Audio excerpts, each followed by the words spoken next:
Hello बच्चों, कैसे हैं आप? आपका हमारे YouTube channel Malviya Excellence Academy में बहुत बहुत स्वागत है। 10 क्वेश्चन का जो सीरीज हमने तैयार की है कि भाई रोज़ हम 10 क्वेश्चन आपके लिए लेके आएंगे। आपने देखा होगा, आपने हमारे चैनल को सब्सक्राइब कर लिया होगा और बेल आइकन भी दबा दी होगी। वैसे ही आज हम अपने वादे के अनुसार आज फिर से आपके लिए 10 क्वेश्चन लेके आए हैं जो नवोदय में एकदम ऐसे ही क्वेश्चन आते हैं, है ना। आप इसको देख कर जाओगे तो आपको बड़ी आसानी से क्वेश्चन समझ में आएंगे वहाँ के। अब देखो कैसे ये सवालों को करते हैं, आपको बड़ा मजा आएगा इसको करने में। देखो, एक मछली टैंक 42 लीटर पानी से पूर्णतया भर जाता है। इसका 5/7 भाग पानी से भरा हुआ है। यदि टैंक में से 1/3 भाग पानी निकाल लिया जाता है तो इसे पूर्णतया भरने में कितने पानी की आवश्यकता होगी? भाई देखो, कोई एक मछली टैंक है, एक मछली का टैंक है, मछली का टैंक है भाई। अब मछली के टैंक को उसकी क्वांटिटी बताइए कि ये 42 लीटर में पूरा भरा जाता है। इसकी जो क्वांटिटी है वो 42 लीटर की है ना, कि भाई 42 लीटर में पूरा भरा जाता है। पर इसमें पूरा 42 लीटर नहीं भरा है, इसका 5/7 भाग पानी से भरा हुआ है। मतलब 42 का 5/7 भाग भरा हुआ है तो कितना भरा हुआ है देख लेते हैं। 7 से 7 एक कम 7, 7 6 42 और 6 का गुणा 5 में क्या, तो 6 पंजे 30 लीटर। भाई पता चल गया कि अपना ये जो मछली का टैंक है ये 30 लीटर पानी से भरा हुआ है। भाई इसमें 30 लीटर पानी भरा हुआ है। ठीक है, यहाँ तक समझ में आ गया, सबको समझ में आ गया। ठीक है, अब इसके बाद में यदि टैंक में से 1/3 भाग पानी निकाल लिया जाता है, मतलब ये जो पानी है 30 लीटर, इसमें से 1/3 भाग पानी निकाल रहे हैं। भाई 30 का 1/3 निकालते हैं तो कितना निकालते हैं देखते हैं। 3 से 3 एक कम 3, 3 धाम 30, 10 लीटर पानी निकाल लिया। भाई 10 लीटर पानी की कोई जरूरत होगी तो उन्हें निकाल लिया, तो 10 निकाल लिया। तो अब कितना बचा है? अब इसमें 20 लीटर पानी बचा हुआ है। 10 लीटर निकाल लिया है तो अब इसमें 20 लीटर पानी बचा है। अब क्या बोल रहा है वो कि इसे पूर्णतया पूरी तरह से भरने के लिए कितने पानी की और आवश्यकता होगी? तो भाई 20 लीटर इसमें एक्चुअल में पानी है और अपने को ये पूरा टैंक भरने में 42 लीटर लगता है। तो भाई 42 लीटर जो लगता है उसमें ये 20 लीटर जो पानी है इसको नहीं डालते हैं तो कितना डालते हैं? 2 में से 0 गया 2 और 4 में से 2 गया 2, तो अपना उत्तर आ गया कि भाई 22 लीटर अगर पानी हो जाएगा तो ये पूरी तरह से भर जाएगा। और अपना ऑप्शन नंबर 22 लीटर कहाँ पर है? और ऑप्शन नंबर सी अपना एकदम राइट आंसर हो जाएगा। ठीक है बच्चों, आपको पहला सवाल समझ में आया। अब देखो आपके सामने ये दूसरा सवाल है स्क्रीन पर। भाई अंकों 1307 अंक दोहराए जा सकते हैं का प्रयोग करने पर मिलने वाली 6 अंकों की छोटी से छोटी संख्या है। अब इनमें से देखो, ऐसे सवाल एकदम मोस्ट आईएमपी है। मतलब इस ऐसे सवाल एक जरूर संख्या पद्धति से रिलेटेड ऐसा सवाल जरूर एकदम जरूर से जरूर आने वाला है ना। तो भाई देखो, अंकों 1307 का प्रयोग करने पर मिलने वाली 6 अंकों की छोटी से छोटी संख्या है ना। अपने को 6 अंकों की बनानी है और अपने पास अंक 4 दिए हैं और आपने को 6 अंकों की बनानी है और छोटी बनानी है और बोल दिया कि अंक दोहराए जा सकते हैं। तो भाई देखो, ये 4 अंक तो डालने ही डालने हैं पर आपने को 6 अंक की बनानी है ना, और छोटी बनानी है। और छोटी बनाने के लिए क्या होता है भाई, छोटी बनाने के लिए सबसे छोटे अंकों को पहले लिखा जाता है। सबसे छोटे अंकों को पहले लिखा जाता है। अगर बड़ी बनानी होती है तो सबसे बड़े अंकों को पहला, फिर उससे छोटा, फिर उससे छोटा, है ना। अपने को डिसेंडिंग ऑर्डर में लिखना पड़ता है। और जब छोटी बनानी पड़ती है तो असेंडिंग ऑर्डर में बनाना पड़ता है ना। तो देख लो भाई, देखो अभी इसमें 1 है, 3 है, 0 है, 7 है। अब छोटी बनाने के लिए सबसे छोटा अंक 0 है, पर आपने को मालूम है कि 0 से कोई अंक चालू नहीं होता है, 0 से कोई संख्या चालू नहीं होती है ना। तो 0 बाद में लिखेंगे पर पहले लिख देंगे 0 से जो बड़ा होता है वो 1 लिख दिया। अब 0 को 1 बार, 2 बार और 3 बार लिख देंगे। क्यों? क्योंकि 3 बार कोई ना कोई एक अंक को 3 बार लिखना है ना। तो अपने को सबसे छोटी बनानी है तो सबसे छोटे अंक को 3 बार लिखे ना, है ना। और अब क्या बचा है? 3 और 7। मतलब क्या हो गया अपना कि भाई अपना सवाल अपना उत्तर आ गया इकाई, दहाई, सैकड़ा, हजार, 10,000, लाख। 1,37,1,37 अपना सबसे छोटी संख्या है। सबसे छोटी संख्या इन 4 अंकों से बनने वाली 6 अंकों की सबसे छोटी संख्या क्या है? अभी ये 1,37,000 और ये बी वाला ऑप्शन एकदम अपना सही हो जाएगा। ठीक है बच्चों, अब देखो 2 क्वेश्चन आपने अच्छे से उम्मीद है समझ लिए होंगे। अभी आपके सामने मैं तीसरा क्वेश्चन लाया हूं, पर इससे पहले अगर आपको हमारा सॉल्यूशन, आपको हमारा तरीका अगर अच्छा लग रहा है तो हमारे वीडियो को लाइक करें और शेयर करें और बेल आइकन भी दबा दें। और देखो आप देखो तीसरा सवाल कितना समझ लेंगे, अगर पढ़कर आपने समझ लिया सवाल को तो सवाल अपने आप ही हो जाता है। देखो, एक थोक व्यापारी एक पैकेट बिस्कुट ₹10 में बेचता है। कोई थोक व्यापारी है, वो एक पैकेट बिस्कुट कितने में बेच रहा है? कोई एक पैकेट बिस्किट है, ये बिस्किट का एक पैकेट है, ये ₹10 में बेच रहा है। ठीक है, समझ में आ गया भाई, है ना।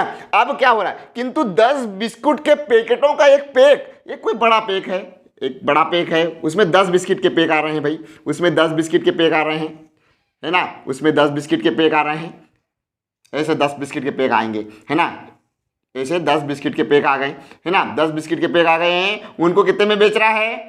₹85 में। मतलब एक बिस्किट का पैकेट अपने को कितने का मिल रहा है? वो उसमें अगर पैकेट में लेंगे, पूरा पैक का पैक लेंगे तो वो अपने को ₹85 में पड़ रहा है। मतलब एक बिस्किट अपने को बहुत कम में, मतलब ₹15 का फायदा हो रहा है 10 बिस्किटों पे, है ना। तो अब क्या बताया है कि भाई एक स्कूल कैंटीन ने 87 बिस्कुटों का ऑर्डर दिया, उन्हें उसके कम से कम कितने पैसे देने होंगे? तो भाई 87 बिस्किट के पैकेट लेने हैं, बड़े पैकेट 87, ये छोटे पैकेट लेने हैं, बड़े पैकेट नहीं, छोटे पैकेट लेने हैं, है ना। छोटे पैकेट लेने हैं तो 10 का भाग दे दो कि भाई बड़े बड़े पैकेट कितने लेने हैं। 10 का भाग दे देंगे तो 10 8 80, 10 8 80 बचे 7, मतलब 8 तो बड़े पैकेट ले लेंगे और 7 छोटे पैकेट ले लेंगे। भाई 8 बड़े पैकेट ले लेंगे तो 10 के भाव से 7 पैकेट लेने हैं और 8 पैकेट लेंगे और उसका भाव क्या है? ये बड़ा पैकेट कितने का आ रहा है?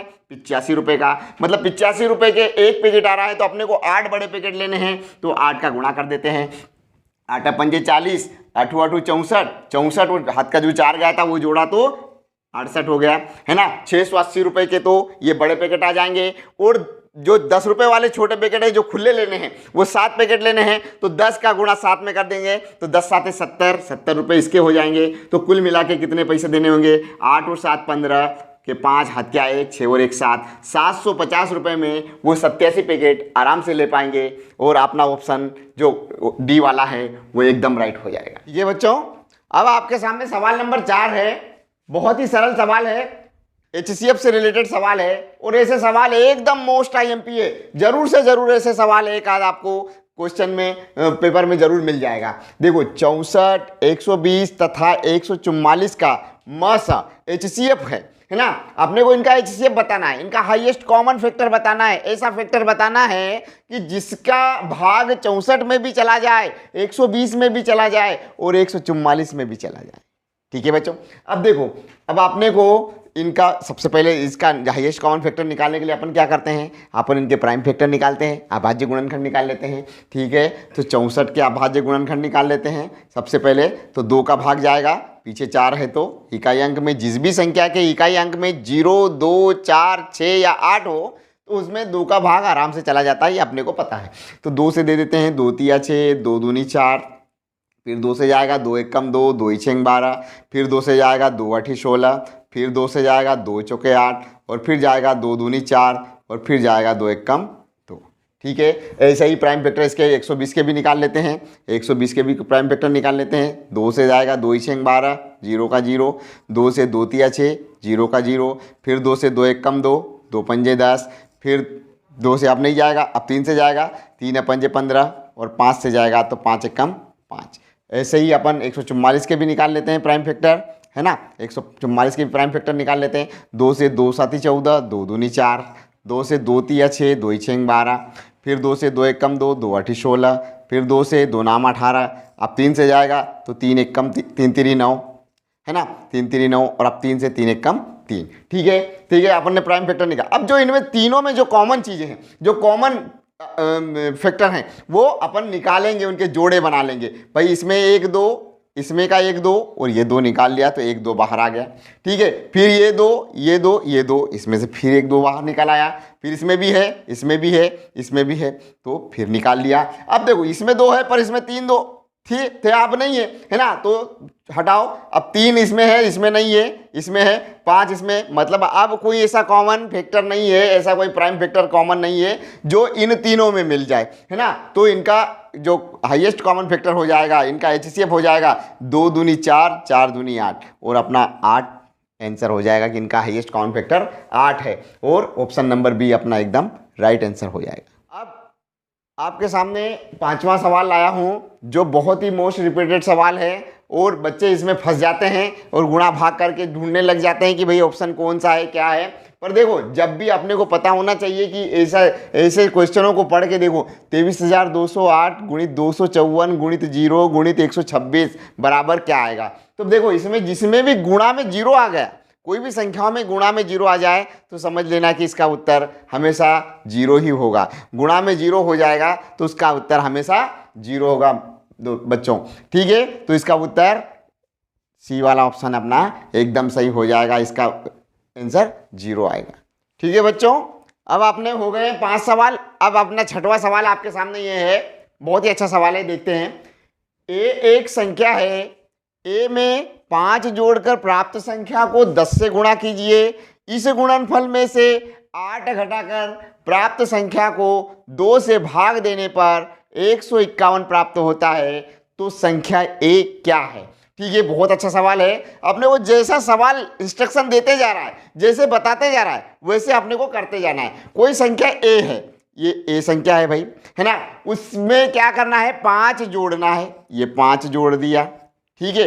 अब प्राप्त संख्या को 10 से गुणा कीजिए। अब देखो, प्राप्त संख्या मतलब इनका जोड़ ही इनकी प्राप्त संख्या है। अब इसको 10 से गुणा करना है, मतलब गुणा 10 से कर दिया, ठीक है। समझ में आ गया बेटा यहाँ तक। अब 10 से गुणा कीजिए और इस गुणनफल में से 8 घटा दीजिए। ये जो गुणनफल आएगा इसमें से 8 घटा देना है।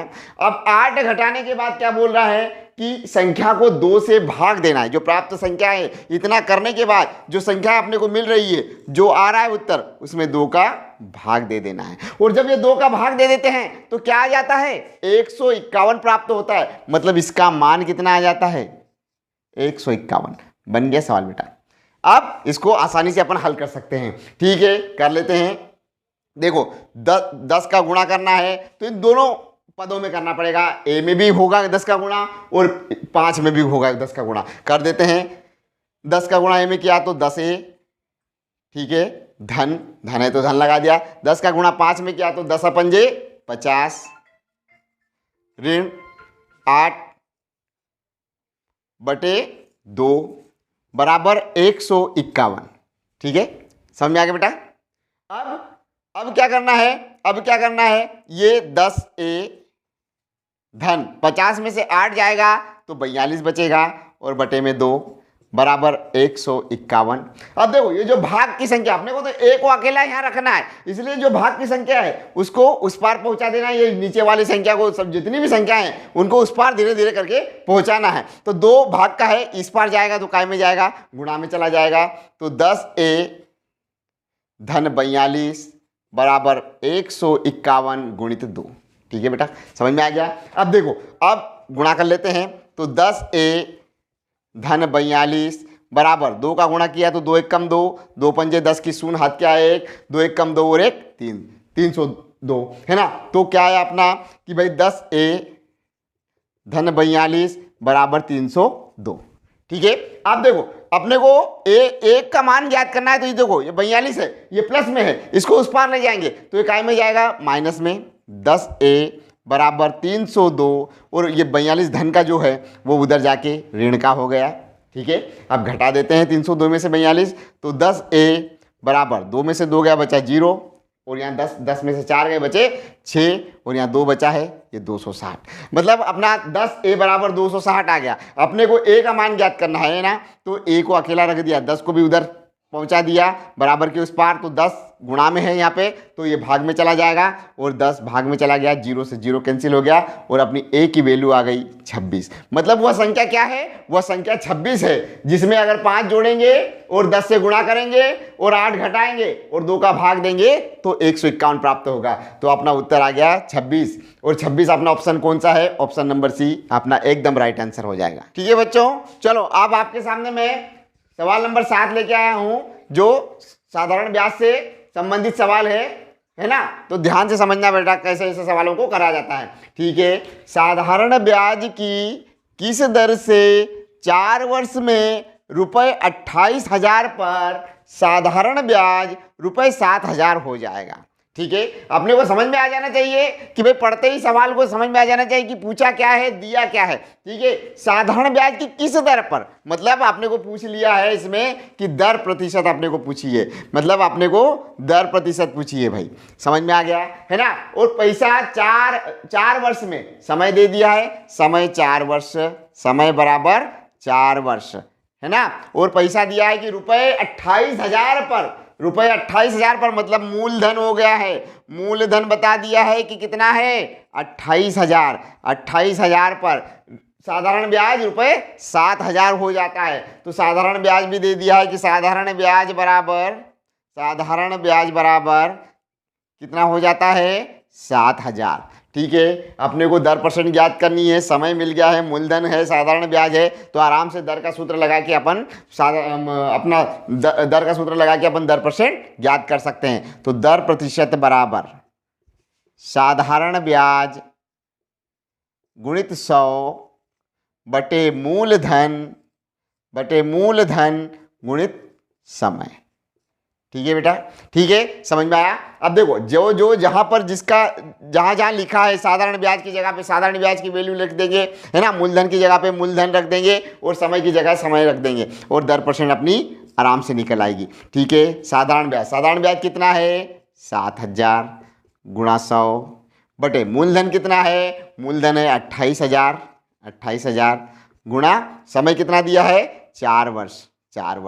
ठीक है, देखो ये 3 जीरो से ये 3 जीरो कैंसिल हो गए, ये 3 जीरो से 3 जीरो कैंसिल हो गए और 7 से 7 एक कम 7, 7 चौक 28। ठीक है, और ये 4 से 4 एक कम 4, 4 दूनी 8 बचा 2, 4 अपनजे 20, मतलब अब नहीं कटेगा। तो क्या उत्तर आ गया अपना, दर प्रतिशत बराबर 25/4।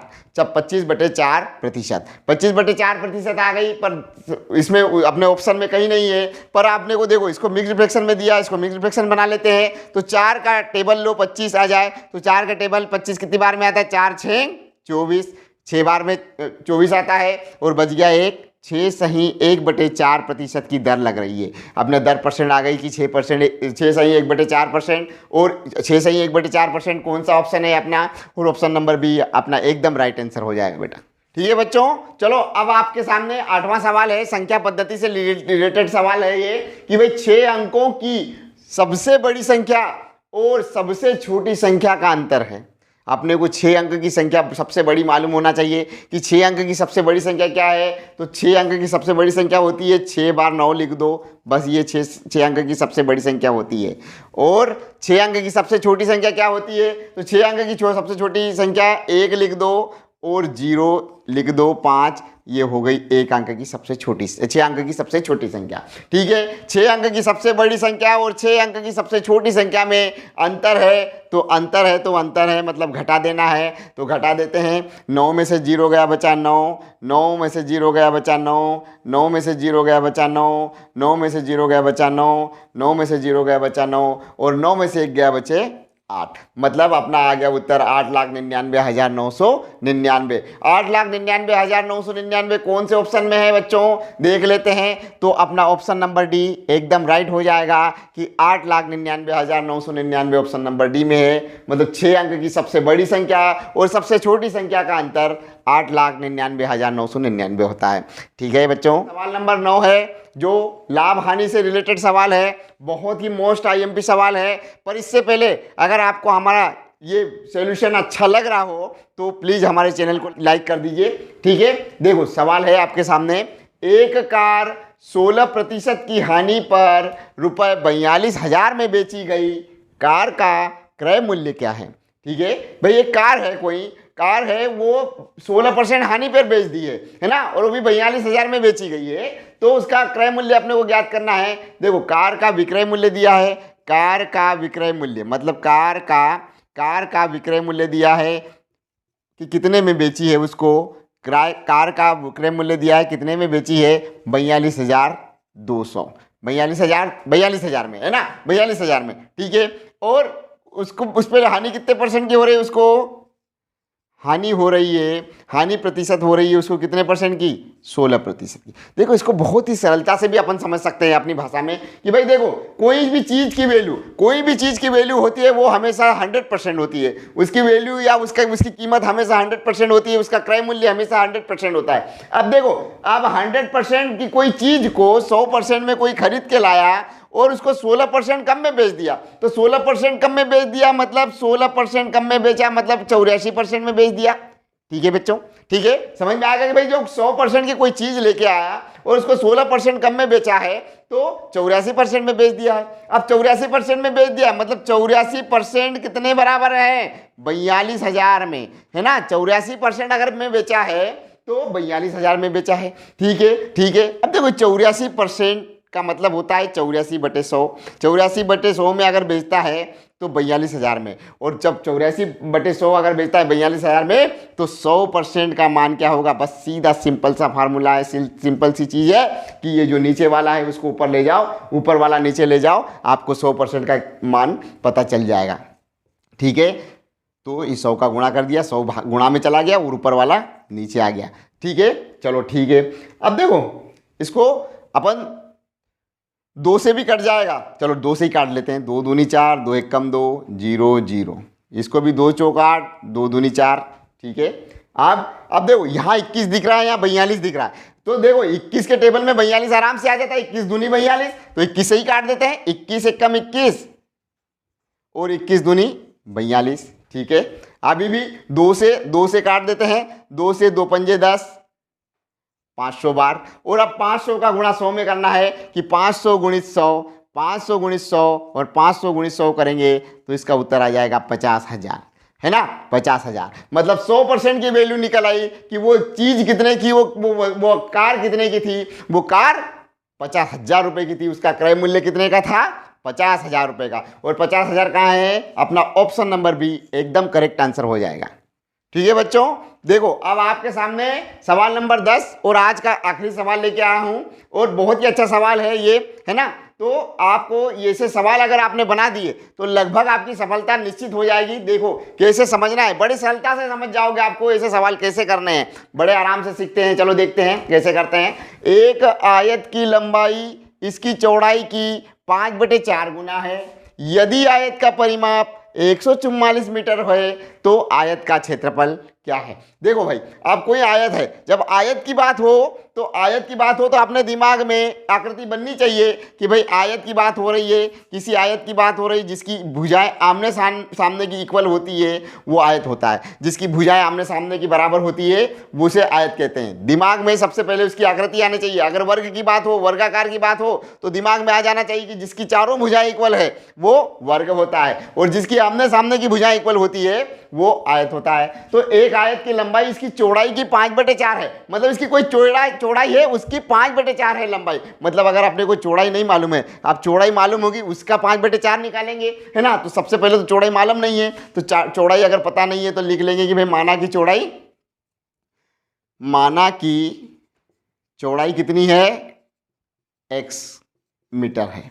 चलो x मीटर है, अपने को मिल गई कि भाई चौड़ाई इसकी x मीटर है। अब चौड़ाई x मीटर है तो लंबाई क्या है उसकी 5/4, तो x का 5/4 मतलब 5x/4 उसकी क्या हो गई, लंबाई हो गई। ठीक है बच्चों, ठीक है, यहां तक समझ में आ गया कि भाई लंबाई आ गई 5x/4 मीटर। ठीक है, अब देखो इसका परिमाप दिया है, इस आयत का परिमाप दिया है कि 144 मीटर का इसका परिमाप है। अब देखो इसकी चारों भुजाओं की जो माप है वो कितनी है, 144 मीटर परिमाप। अब देखो सवालों में, ऐसे सवालों में जो भी दिया रहता है, परिमाप दिया हो तो परिमाप का सूत्र, और क्षेत्रफल दिया हो, एरिया दिया हो तो एरिया का सूत्र लगा के अपन भुजाएं आराम से ज्ञात कर सकते हैं। ठीक है, परिमाप का सूत्र लगा देते हैं। अपने को मालूम है कि आयत का परिमाप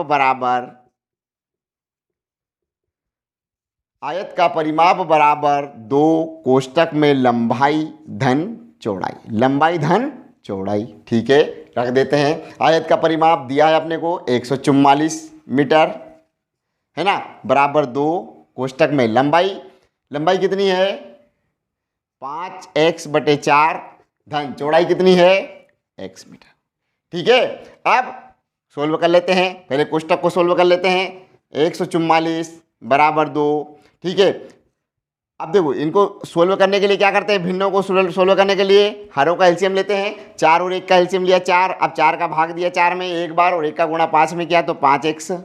देन 1 का भाग दिया 4 में 4 बार में और 4 का गुणा x में किया तो 4x। ठीक है यहाँ तक समझ में आ गया बेटा। ठीक है, अब देखो 144 बराबर 2। 5x और 4x कितने हो गए, यहाँ कुछ नहीं रहता तो हमेशा गुणा रहता है। 5x और 4x हो गया 9x बटे 4। कोष्टक खोल लिया। देखो ये 2 से काट दिया, 2 एक कम 2, 2 दूनी 4। क्या आया, 144 बराबर 9x बटे 2। अपने को तो x की वैल्यू ज्ञात करनी है। x की वैल्यू ज्ञात करनी तो ये जो 2 है उसे अपन इस पार ले आते हैं। जो भाग वाला है वो गुणा में आता है और जो गुणा वाला आता है वो भाग में आता है, ये अपने को पता ही है। तो 144 गुणित 2 बटे 9 बराबर x। ठीक है बच्चों, समझ में आ गया। अब देखो 9 से इसको काट देते हैं तो 9 एक कम 9, 9 से 9 दूनी 18 होगा, है ना। तो एक ही बार कटेगा, 9 एक कम 9, बचे कितने, बचे 5 और 54 हो गया तो नाम छेंग 54। 16 दूनी 32। एक्स की वैल्यू कितनी आ गई, एक्स की वैल्यू आ गई 32 मीटर। एक्स की वैल्यू आ गई 32 मीटर, मतलब ये एक्स है, ये कितना है 32 मीटर है। ठीक है, अब एक्स की वैल्यू आ गई कि 32 मीटर है, अपने को लंबाई देखना है तो एक्स का मान रख देंगे वहाँ पे 32।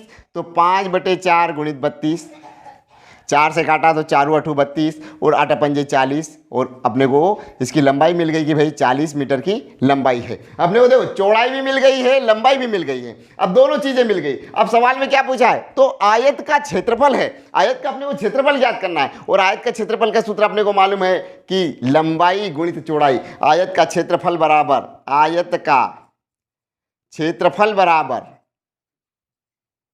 लंबाई गुणित चौड़ाई, लेंथ इंटू ब्रेड्थ। अब देखो कर लेते हैं लंबाई गुणित चौड़ाई, 32 गुणित 40। ठीक है, कर लिया। अब देखो ऐसे सवालों में देखो कर लिए, एक जीरो लगा दिया, 4 का गुणा किया, 4 दूनी 8, 4 3 12 और इसकी इकाई हमेशा आती है वर्ग मीटर। क्षेत्रफल की इकाई आती है वर्ग मीटर और अपना 1280 वर्ग मीटर आ गया है और अपना डी वाला ऑप्शन एकदम राइट हो गया। ठीक है बेटा, आज के ये सेशन खत्म हुआ है। 10 क्वेश्चन की सीरीज हम कल और आपके लिए लेके आएंगे। तब तक के लिए बाय बाय।